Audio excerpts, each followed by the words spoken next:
Sebanyak 30 peserta pengawas pemilihan Kecamatan Sekota Langsa mengikuti tes wawancara yang digelar di Sekretariat Panwasli Kota Langsa di Gampung Paya Bujuk Selemak, Kecamatan Langsa Baro pada 8 hingga 9 Agustus 2024. Ketua Panwasli Kota Langsa, Zulfikar, menyebutkan prosesi wawancara yang dilakukan terhadap 30 calon panwascam yang sebelumnya telah lolos pada seleksi ujian tulis. Pelaksanaan tes wawancara ini juga merupakan tahapan terakhir bagi 6 besar calon panwasliscam.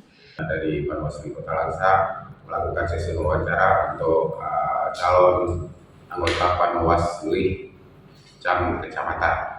Ya, kita di Kota Langsa itu ada 5 kecamatan.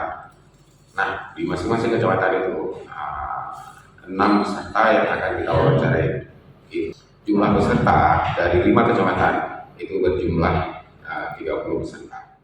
Nantinya dari 6 calon yang mengikuti tes wawancara akan lolos 3 peserta untuk dilantik sebagai panwascam dan 3 lainnya menjadi cadangan, serta akan ditempatkan di 5 kecamatan yang ada di wilayah Kota Langsa. Dari Langsa, Selinovita melaporkan untuk Puja TV Aceh.